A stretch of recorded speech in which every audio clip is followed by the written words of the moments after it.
What's up, your boy Vaughn, another reaction. In today's video, we have the most fraudulent team in college football by Isaac Punts. Make sure like, comment, subscribe. Let's get into it. Hold on, before we get into this,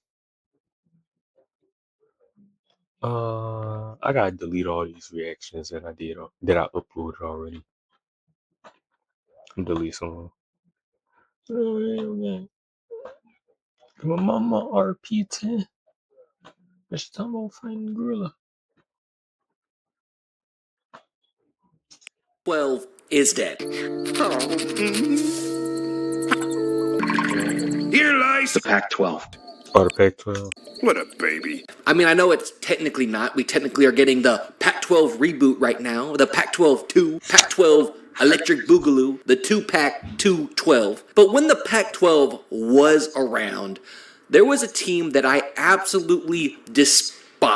I mean, even more than my own team's in-conference rivalry. A team that was just the spoiled brat of the conference. They always had the prettiest uniform. They always had crazy high recruiting classes. Oregon. They always... Them niggas never win on that.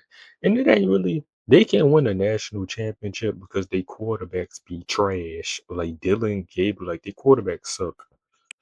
Had the nicest facilities, but beside all that, they just never ever dared to be great. They were always good, don't go. They were always going to be pretty good, but could never quite turn the corner. It pissed me off so much because their fan base was also so pretentious for no reason, with no history to back it up. So today we're taking a hateful, mean-spirited, and honestly bad faith look at college football's trust fund baby. That's right, we're going to be taking a look at the Oregon Ducks, or as I like to call them, the Paper Ducks. So first, let's talk about this team's history of greatness, okay? Because their rise to relevancy was legitimately out of nowhere. I mean, they went big ass pay 49 yes, years. I'm digging in my nose.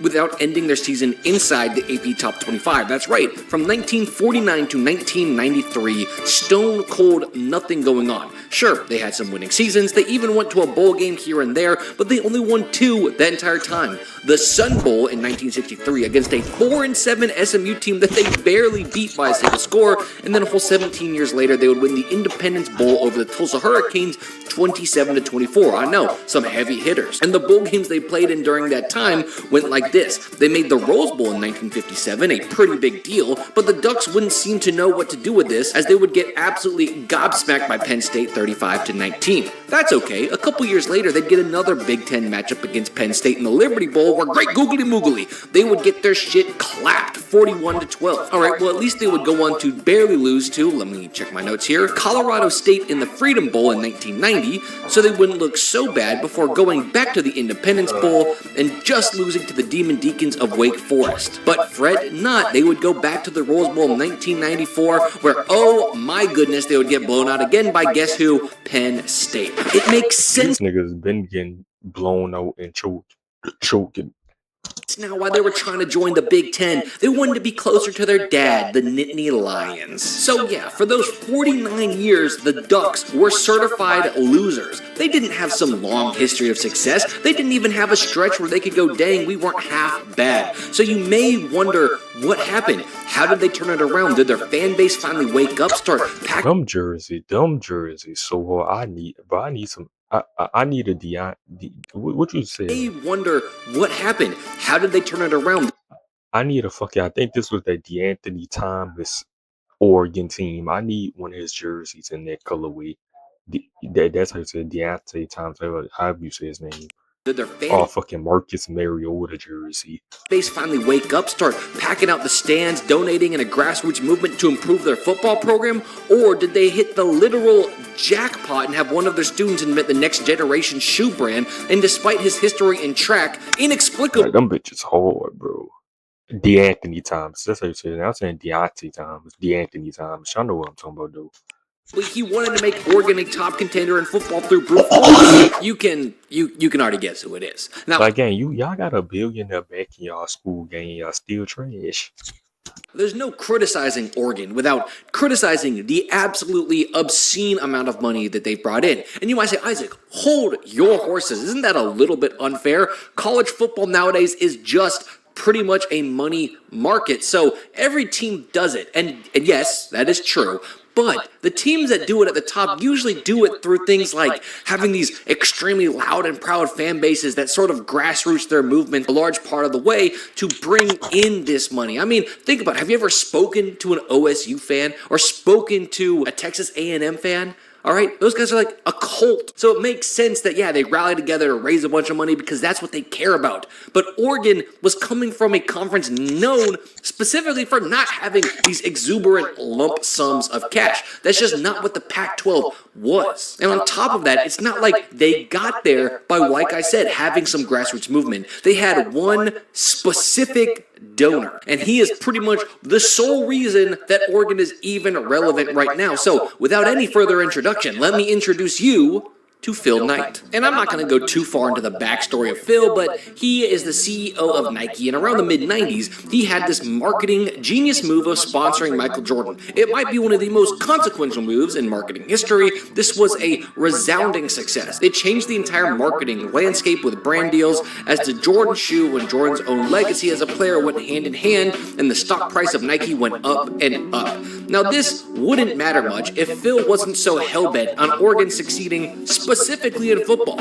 So he started just fucking dumping cash into the program. And in my opinion, probably into AP reporters' pocket. Because not only did the Ducks have to play better to change their reputation, but it also had to change with their spot in the AP polls. So from 1998 on, the Oregon Ducks have never not been ranked at some point in the season. But their state-of-the-art facilities, flashy uniforms, and great recruiting classes seemingly out of nowhere did seem to make an immediate impact. I mean, from 1997 to 2003, they went bowling every single year and even won 4 out of the 7 bowls they attended. But this all culminated, in my opinion, in the 2001 Holiday Bowl, where coming in at ranked number 2, they defeated the ranked number 3 Colorado Buffalo handily, as many people believe they should have had a chance to play against the Miami Hurricanes in the championship game. Yeah, and the Miami Hurricanes would have did them niggas dirty. Like, dang, 2002, like that Miami Hurricanes team, niggas would have, like, the fuck niggas would have bent them niggas over. So yes, they did it. From the depths of college football hell to having people wishing that they were in the national championship game even if they weren't fans of Oregon. You can do anything by dumping millions of dollars in the program. But from here, we would start to see a little bit of a trend going on. Because you see, they still couldn't really get on the biggest of stages. I mean, they had a hard time winning Rose Bowl until they got Chip Kelly and started paying him a egregious amount of money at the time, where they would eventually in 2012 shake that demon off their back by beating the Badgers, but that was just a consolation prize for what happened to them the year before, which is when they had a chance to beat arguably the weakest team to ever come out of the SEC and end up in a national championship team, relying on just a single player in Cam Newton, and they would come up short by giving up a 7-play, 73-yard field goal drive to Cam with everything on the line. But for all the money in the world, they couldn't buy them that little extra grit to find a win that game. Now, I said all of that just to say this. Money changed everything about them. They went from being losers to they showed up in a national championship game, they got top-of-the-line head coaches, and that is what it is. But it's time for me to introduce the reason why I hate them so much. Their foil, the team I grew up watching my entire life, the Washington State Cougs. And it is my journey as being a Coug fan that made me. You a Washington State fan? Oh my gosh, I'll be so happy I'm from Louisiana and I'm a LSU fan. I'm a fan of an actual good school. Niggas out here Washington State fans. Oh my gosh. I wouldn't even watch college football if I was a fan of a small school. Nigga, I'd just be in the field.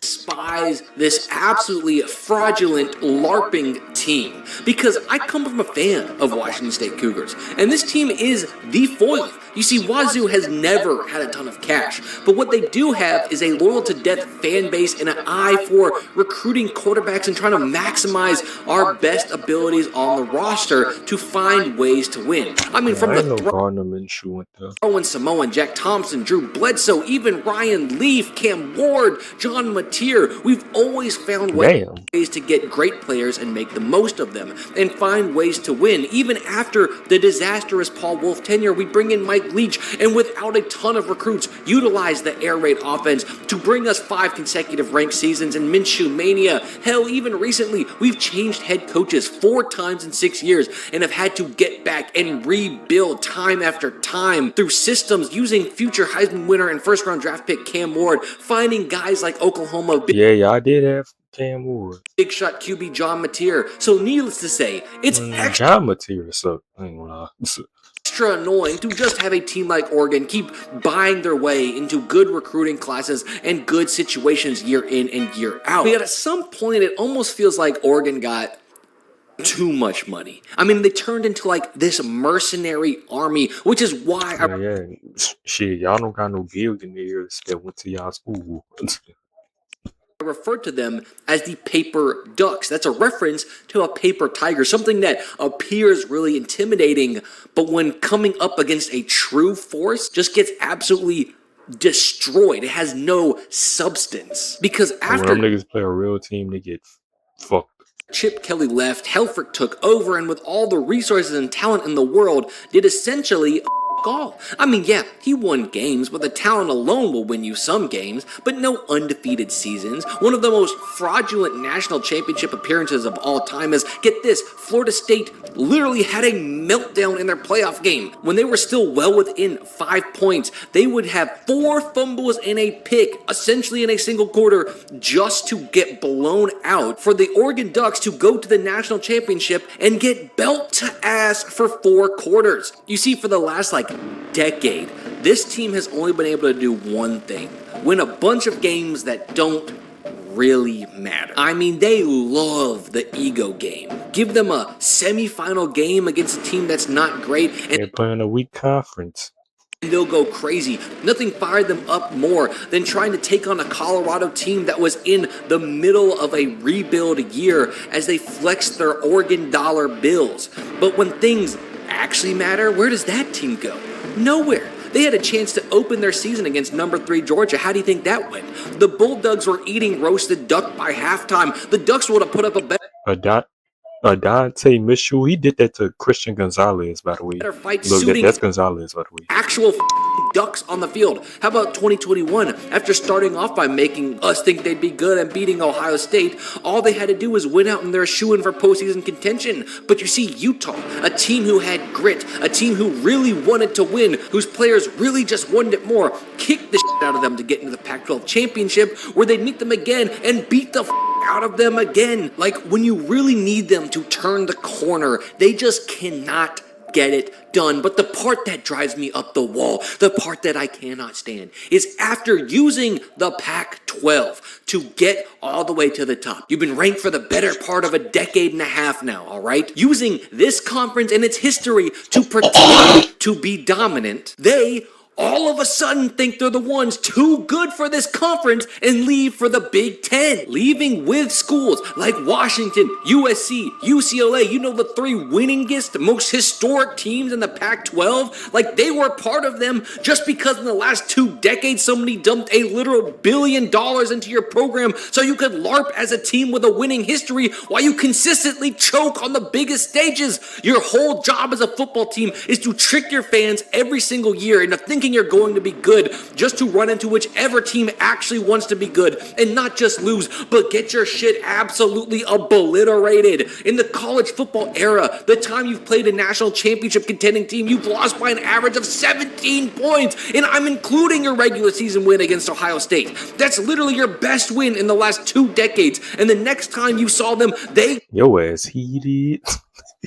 This nigga really letting it out on you. gaped your shit into a different dimension in the most embarrassing half of football I ever watched. And then you had to play Indiana last year, and your first loss was close. You picked off Mendoza. You almost got yourself back into it, but still lost by double digits, might I add. And it's supposed to be hard to beat a good team twice, right? You saw their physicality. You game planned for them Dan Landon might have to go. once.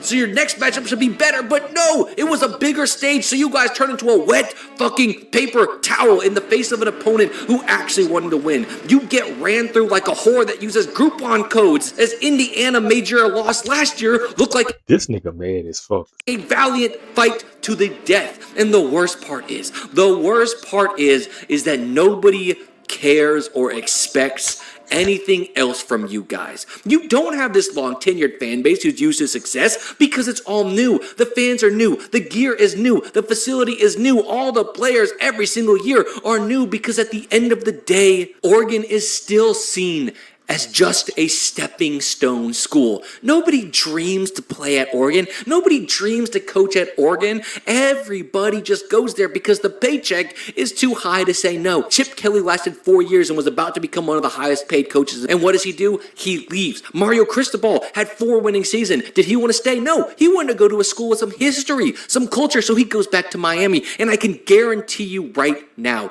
that Dan Lanning is looking for anywhere else, NFL, SEC, that he could go coach for. Even a lot of your players just go to Oregon as one last NIL check before they take their Yep. Just to get a fucking shot at the NFL. It is ridiculous. And yet this whole time you LARP with the blue blood programs in the Big Ten, the Ohio States, the Michigans, the guys who've been around a lot, pretending to be one of them when you're not. And I know it has eaten you alive to see Indiana in 1 year with one coach do something you guys have never been able to do. And now they're going to be well funded, and you're going to be getting pushed down lower and lower in the oh yeah, they got Merc Cube in Indiana.